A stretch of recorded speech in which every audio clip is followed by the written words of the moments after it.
It's time for Global Insight. Going above and beyond your job description has been long considered the default approach to work in the modern economy. But now many workers feel that they don't have to go the extra mile, they just want to go home on time. A recent Gallup survey has shown that there's been a rise of quiet quitters who are not eager to put in extra hours and effort to earn recognition and advance their careers. And this trend seems to go beyond the United States, where the survey was conducted, as workplace engagement in other parts of the world, including South Korea, continues to slip among young workers, in particularly during the COVID-19 pandemic. So is this a temporary transition, or is it part of a more permanent change? We discussed this with Jim HARTER, Workplace Management and Wellbeing Chief Scientist at Gallup, and Kyetaik, Director of Wage and Job Innovation Research Centre at Korea Labour Institute. A very warm welcome to you both. And well, starting with this survey that's caught a lot of attention around the world, Dr. HARTER. Now, there's been a lot of focus on this survey that you conducted regarding quiet quitters. And what is the phenomenon that most workplaces have been experiencing? But was there anything that took you by surprise during your research? Well, what took me by surprise is how vocal it suddenly became among workers. Good morning, Sue Young. Great to be with you today. The state of mind itself is not new. We've been tracking that at Gallup for a couple of decades. And the state of mind is really about somebody who comes to work and just does the minimum required and not much else. The problem is that that's not good for the employer, because most jobs require people to do more than just basic job requirements. They've got customers that will want random requests. They have colleagues who need things. And it's not good for the employee either, because it affects their well-being. When people resent their workplace, their well-being is generally lower.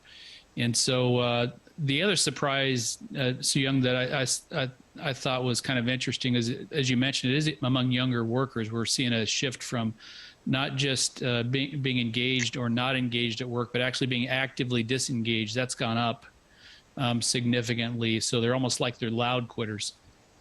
Right, and well, Dr. HARTER, well, traditionally, career-minded employees, they chose to and were rather expected to go above and beyond. And well, this was very much the approach they had to work. And as a result, they often worked more than the assumed 40-hour work week in a competitive employee marketplace. So what really happened with these quiet quitters? What has driven this demotivation among American workers?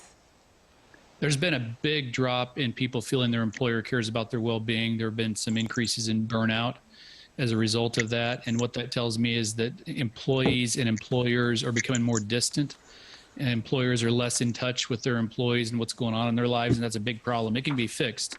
It can definitely be improved on and fixed. But right now, due to all the things that have happened in the last few years, there's more of a separation between employee and employer. And that's a problem. People feel less connected to the mission of their company, and they feel less clear even about what's expected of them at work. Among young remote working employees, remote and hybrid working employees, only 4 in 10 clearly know what's expected of them at work. That's a problem. That probably means you're doing less than the minimum required. I see. And Dr. Oh, well, this research from Gallup showed that more than half of American workers engage in quiet quitting, doing the bare minimum rather than going above and beyond, of course. But are we seeing this trend as well of quiet quitting in South Korea as well? I think the Korean labor market... Sorry, that's to you, Dr. My question. I think the Korean labor market also experience more and more of the science quitting syndrome in the near future. Since Korean labor market is less flexible than U.S. labor market so far, Korean labor market would experience less science quitting syndrome until now. Traditionally, Korean labor market has a lifetime employment system, like a Japanese system in the past, in which workers spend all lifetime in the same company if they choose their first company. However, labor market mobility is increasing in Korea too. Workers in small and medium-sized companies are already quite mobile, and nowadays white-collar and professional workers in large companies started to move around the company looking for better working conditions and better job with their fit, with their preferences. If they have alternative employment chances in other company, then they would choose to move to other company. However, even though they have some complaints in the current company, they would choose to stay in the current company and do not work hard if they do not have a good enough alternative employment chances in other companies. Therefore, I think Korean labor market has a high chance of experiencing science quitting syndrome sooner or later. And Dr. Rowe, well, what kinds of employment conditions are young South Koreans seeking then, particularly the Gen Z generation? I think Generation Zs have a unique value and culture. They emphasize fairness especially. They tend to compare their job to other jobs with similar job content and then job performance. If they fear some unfairness in the process, they strongly argue to restore this unfairness. They also have a big preference for better working condition, including a relatively high salary level. However, they also prefer to better work and life balance too. If they have to choose between relatively high salary level and better work and life balance, I think they would choose better work-life balance, unlike older Korean workers who would choose the relatively high salary level. The Generation Zs also have a high preference for their job and career development. Traditionally, Korean workers have a strong identity with their company rather than their job. However, Generation Zs would prefer more to their job rather than current company. Therefore, they have a more interest in career development. Even though they do not have a further employment chance in the current company, they wanted to have some alternative employment chances in other companies. To increase these alternative employment chances, they wanted to their current company to invest more for their competence development. I see. And Dr. Harter, well, do you think quiet quitting is a temporary phenomenon, or do you think it signifies more fundamental changes? Well, it has existed for decades. It's being more vocalized right now, and the deterioration of engagement does mean that it's getting worse, and it could get even worse over time if employees and employers aren't better connected. And I think there are solutions to that related to what managers can do and how they can be upskilled. I see. And Dr. Rowe, well, what's your opinion on this with this sort of generational shift that we're seeing? Are we just simply seeing a generational change, or the nature of work changing, or do you think it's both? I think it will be experience both of them. The new generation is a generation of more tough labor market. Even though they have a higher level of education compared to their parents' counterparts, they would have less employment chance.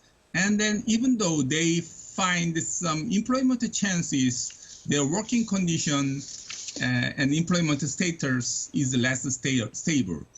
Therefore, they tend to feel more stress in the working life and more chance to be exhausted. I think the new generation could not be fully free from these structural limitations. However, they would try to find a way to decrease the negative effects of this phenomenon. One of the responses of new generation would be the nature of work changing. To say they are less likely to be involved with their working life, have less identity with their company, and more likely to be emphasize their personal life.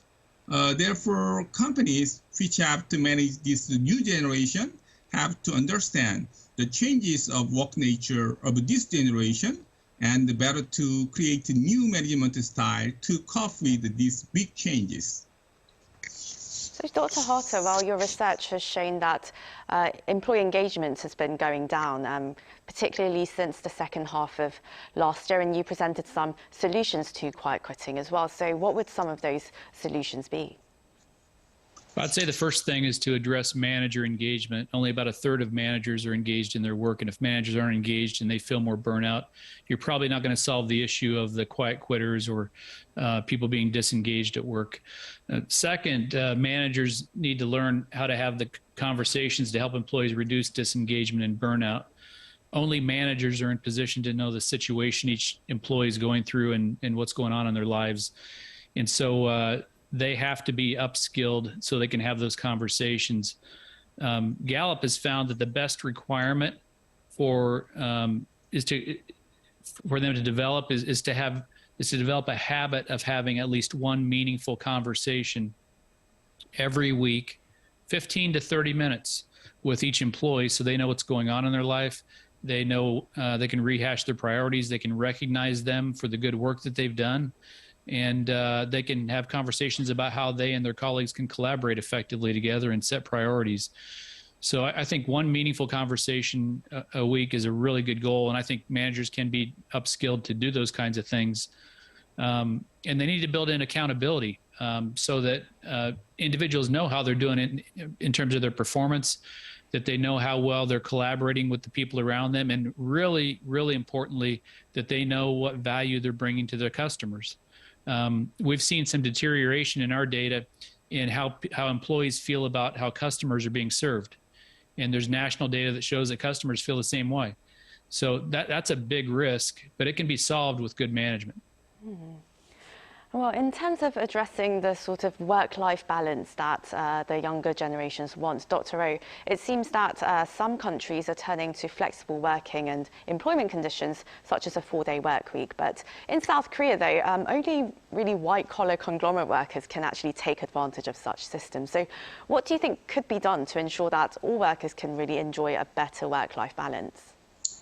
I think dual labor market problems are prominent in Korean labor market. The difference wage level between large company and then small and medium-sized company is relatively larger compared to Western advanced countries and Japan. Other differences in working condition, like company welfare and then working arrangements, are also relatively big. Now, the gap between these two groups is too big to be ignored in the Korean labor market and in the Korean society. Therefore, it is time to think of how to decrease this gap in the Korean labor market. I think it is not an easy job because this gap consists of many, many years of experiences and practices in the Korean labor market. But I think Korean labor market has to move towards to direction of decreasing this gap rather than increasing this gap. One of the ways to decrease this gap is to assign responsibility of carrying their supply chains to large companies. Since these large companies have a deep influence in their supply chain, they can exercise some influence on working condition and work arrangement of their supply chains. Therefore, Korean society can impose some obligation on these large companies to synchronize their working conditions and work arrangement with their supply chains in some extent. In the process of trying this effort, I think we can decrease this gap even though we cannot fully eliminate it. Mm. And well, lastly, Dr. Harter, well, this whole quiet quitting phenomenon seems a little ironic, really, because before the pandemic, there were concerns about workers being replaced by artificial intelligence. But now it seems that we're rather taking ourselves out of the game even before automation makes us obsolete. So what are ways to promote productivity instead, perhaps using tech? Well, I think organizations need to really focus in on the fundamentals of building a workplace culture that transcend time and geography, and even across different economic times. And the fundamentals of management come down to some basics that often get ignored, unfortunately. One is working with employees to set priorities and goals and involve them in setting those priorities and goals so they feel some ownership for it. Second is to be in touch with them through the ongoing conversations that they have on a regular basis so that they know what's going on in their lives and they can help them feel a part of the mission or purpose of their organization. Too many people now don't, and that's a problem. And finally, managers need to build in some accountability so that people know how well they're doing and know how well they're progressing. Too often, these kinds of things are ignored. And so I agree the labor market is a big factor. I agree technology can potentially be a big factor into the future. Even immigration can be a big factor. But outside of all that, fundamentally, if organizations want to build a reliable culture that is resilient in tough times and thriving in good times, they need to keep focusing on those fundamentals of management. And we've seen organizations move from well below 30% of engaged employees all the way up to 70% by working on those kinds of fundamentals. And that's why I feel very confident it can be done and is very solvable. Well, that was Jim Harter, Workplace Management and Wellbeing Chief Scientist at Gallup, and Kyetaik, Director of Wage and Job Innovation Research Centre at Korea Labour Institute. Thank you both so much for your time today. Thank you. Thank you, Soo-young.